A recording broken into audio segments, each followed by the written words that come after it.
अब question number 5 है वो होमवर्क में है जो आगे की तरह है। अब देखते हैं question number 6। Question number 6, if the angle A और B acute angle A and angle B are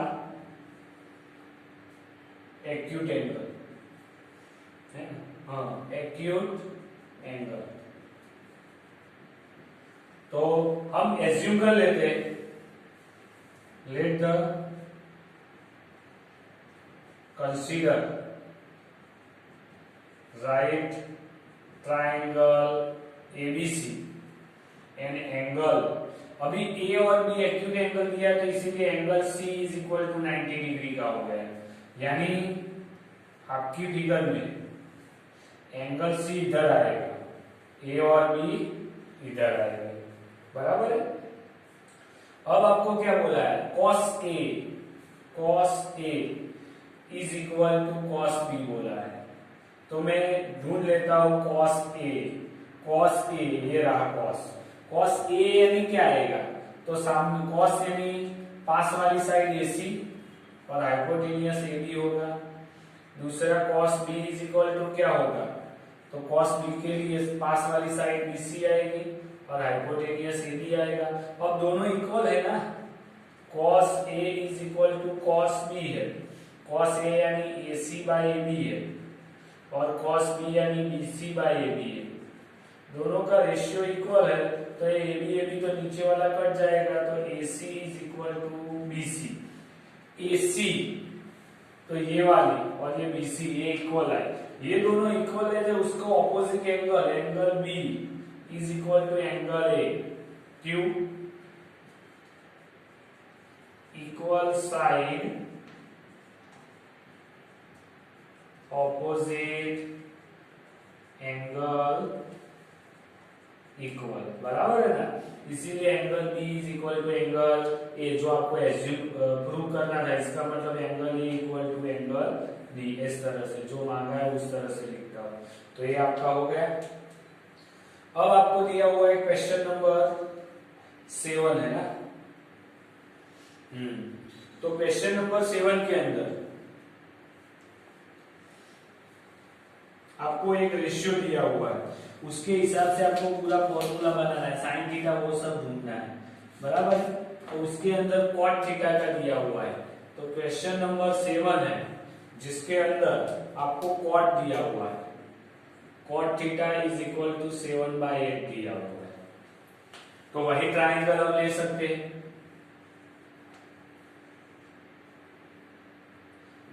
ABC,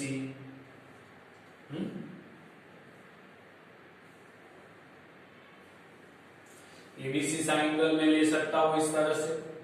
अब उसके अंदर तो क्या लिखूंगा, in right triangle ABC and angle B is equal to 90, तो अब मैं लेता हूं कॉट थीटा।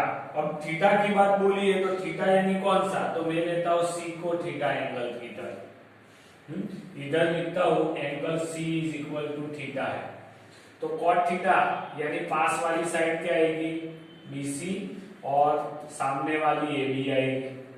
दूसरा आपको दिया हुआ है cot theta is equal to 7/8, तो इसका मतलब क्या होगा, BC by AB is equal to 7/8 है, तो BC by 7 is equal to K ले लिया और AB divide by 8 is equal to K ले लिया, तो इसका मतलब BC इज इक्वल टू 7 के आया और AB इज इक्वल टू 8 के आया। ये तो आ गए दोनों। अब क्या करते हैं, using Pythagoras theorem, Pythagoras theorem use किया, तो AC का square is equal to AB square और BC स्क्वायर। AC आपको ढूंढना है, AB कितना है 8K का स्क्वायर, 7K का स्क्वायर, 8 का क्या 64K स्क्वायर, इधर 49K स्क्वायर तो 9 और 4 तो कितना हुआ 13, तो 3 130 के स्क्वायर, तो AC is equal to 130 under root के। तो आपको AC भी मिल गया, AC मिल गया, BC मिल गया है और AB भी मिल गया है। अब आपको जो रेशियो प्रूव करना है, साइन थीटा प्रूव करना है ना, साइन थीटा कॉस थीटा, वो दोनों ढूंढना है। तो इसका मतलब मैं ले लेता हूं इधर sine theta is equal to क्या होगा, सामने वाली साइड AB और हाइपोटेनियस AC। AB कितना है 8K, हाइपोटेनियस कितना है 1/√3K, K चला गया तो 8K डिवाइड में 113 अंडर रूट। इस तरह से cos थीटा तो वो क्या आएगा BC बाय AC, तो वो कितना मिलेगा BC बाय AC 7/√113 आएगा। तो आपको जो प्रूव करना है कौन सा, 1 plus sine theta 1 minus sine theta. तो आपको प्रूव करना है 1 plus sine theta 1 minus sine theta divide by 1 plus cos theta और 1 माइनस कॉस थीटा, ऐसा प्रूव करना है ना। तो इसका मतलब 1 माइनस साइन स्क्वायर थीटा हुआ, इसका मतलब 1 माइनस कॉस स्क्वायर थीटा हुआ, बराबर है कि नहीं। तो इधर में क्या लिख सकता हूं 1 माइनस साइन स्क्वायर थीटा की वैल्यू 1 माइनस साइन थीटा की वैल्यू क्या है 8 की वैल्यू 64 113 स्क्वायर है इसलिए अंडर रूट निकल जाएगा और 8 का स्क्वायर कितना होगा 64। इस तरह से नीचे 1 माइनस 49/113 आएगा, बराबर है। तो दोनों में हमको एलसीएम लेना है 113, तो 113 माइनस 64 नीचे आएगा 113 माइनस 49। तो आंसर क्या आएगा 113 में से 64 जाएगा, इधर तो किया मैंने 49 आएगा, इधर आएगा 64 आएगा, तो 49/64 आएगा आंसर पहले का, बराबर है।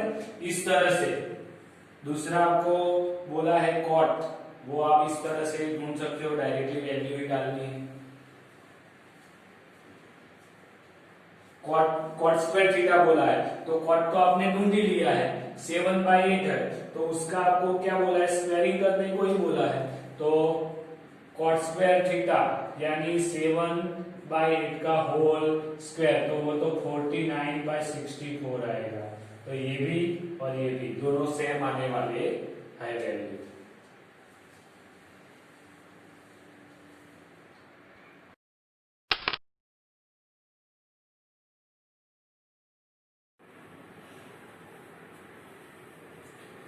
अब आगे क्वेश्चन नंबर 8 और क्वेश्चन नंबर 9 वो दोनों होमवर्क में दे देना, क्योंकि वो सिंपल ही है, आगे वाले एग्जाम्पल की तरह ही है। अब देखते हैं क्वेश्चन नंबर 10।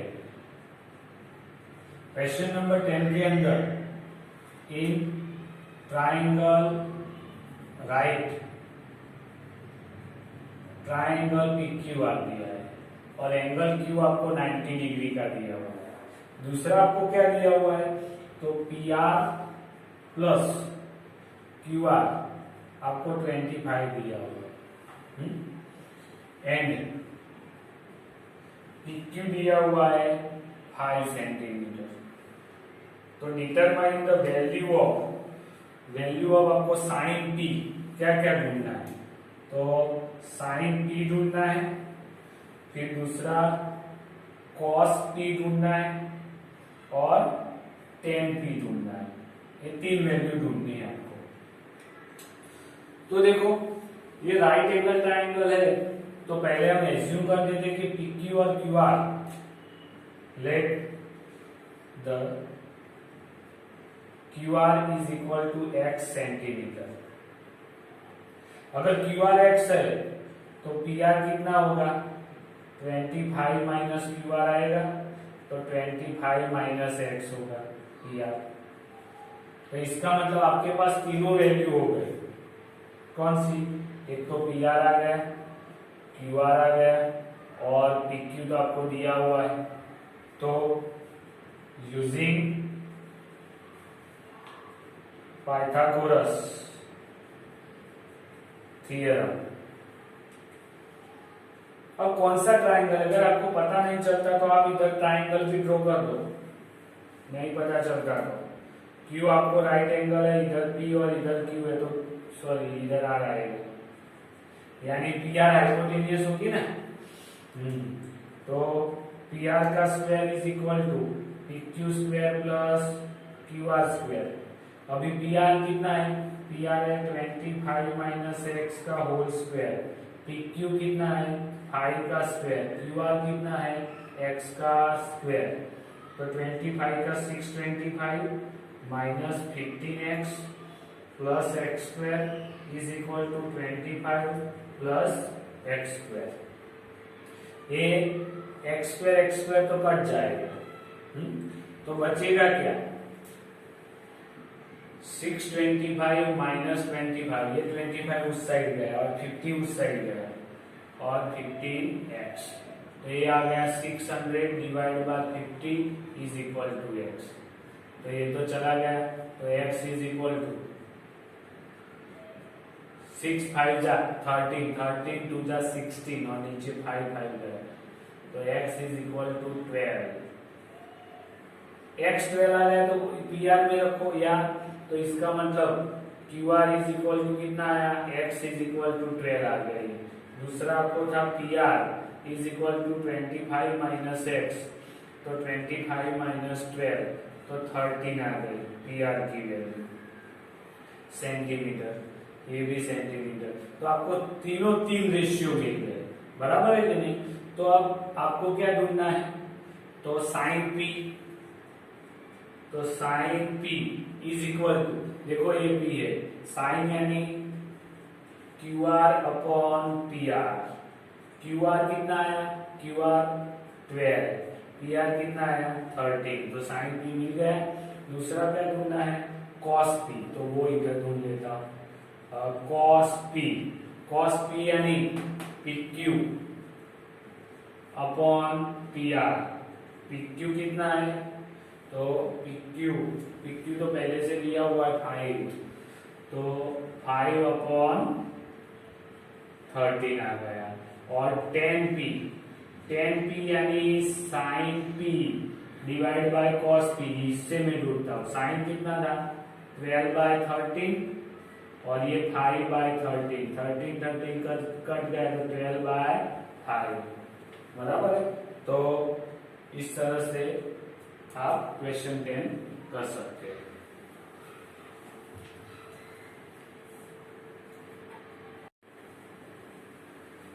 अब आगे क्वेश्चन 11 है, बराबर ट्रू फॉल्स का है, जिसके अंदर पहला है the value of 10 is always less than 1।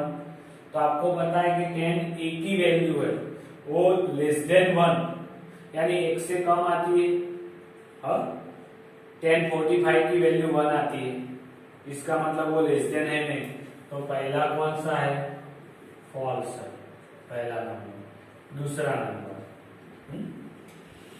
दूसरा लेते हैं और आपको जस्टिफाई द आंसर भी करना है। तो इसका पहले का मैं जस्टिफाई करता हूं आंसर को। तो 10 की वैल्यू, 10 यानी क्या था, 10 थीटा यानी ऑपोजिट साइड यानी सामने वाली साइड थी डिवाइड बाय पास वाली साइड थी ना। तो जैसे कि ये ट्राइंगल है ए बी सी और ये थीटा की बात की है, तो ये थीटा यानी क्या आएगा B C by A B आएगा, बराबर है कि नहीं। तो कई बार ये बी सी बड़ी हो सकती है और ए बी छोटी भी साइड हो सकती है कि नहीं। ये रेशियो tan थीटा की वैल्यू यानी B C by A B वो दोनों इक्वल साइड भी हो सकती है दोनों, यानी वो वैल्यू रेशियो इक्वल भी आ सकता है, या BC बाई EB है उसका रेशियो ग्रेटर देन 1 हो सकता है, या BC बाई EB का रेशियो लेस देन भी 1 हो सकता है। अगर ए बी बड़ा है, ए बी छोटा है तो ये रेशियो ग्रेटर देन 1 होगा, अगर ए बी बड़ा है तो वो रेशियो लेस देन 1 आएगा। तो ऐसी बात है। दूसरा कि sec a equal to 12/5 from the value of angle a, यानी sec a इक्वल टू 12/5 बोला है from the angle of A. अब यही ट्रायंगल की मैं बात करता हूं तो sec a यानी क्या आएगा, sec a यानी हाइपोटेनियस AC आएगा, बराबर है कि नहीं, और sec यानी cos का उल्टा है ना, तो पास वाली साइड AB आएगी। तो AC ऑलवेज बड़ी होगी क्योंकि ये क्या है, तो हाइपोटेनियस है, जबकि ये तो क्या है, पास वाली साइड है ना, परपेंडिकुलर साइड है। तो sec e की वैल्यू 12/5 आ सकती है, तो इसका मतलब ये वैल्यू कैसी है, 3 होगा। Third number, sec cosec a is the abbreviation used for cosecant of angle a, तो वो फॉल्स है भाई, सीधा ही बताया आपको। क्यों, तो हम पता है कि cos को किस तरह से लिखते हैं, कोसाइन a, ये पूरा टर्म है, उसको हम शॉर्ट में cos a लिखते हैं, तो ये सही बात है। फिर है फोर्थ नंबर, जिसमें आपको बोला है कि cot a is the product of cot and a, तो उसका मतलब क्या हुआ, cot a, इसका मतलब अंदर बोला है कि cot मल्टीप्लाई ऐसे होता है, तो ये वैल्यू क्या है भाई, फॉल्स है। क्यों, तो cot और a, इधर a क्या डिफाइन करता है, एंगल डिफाइन करता है, और ये दोनों प्रोडक्ट नहीं है, cot a ये पूरा टर्म है, वो पूरा टर्म है, वो गलत मीनिंग है उसका अगर प्रोडक्ट। फिर इसका मतलब वो फॉल्स है। और 5 नंबर वाला, उसमें क्या बोला है कि sin theta is equal to 4/3 from some angle of theta. आपको पूछा है कि sin theta is equal to 4/3 होता है यानी एंगल ऑफ थीटा।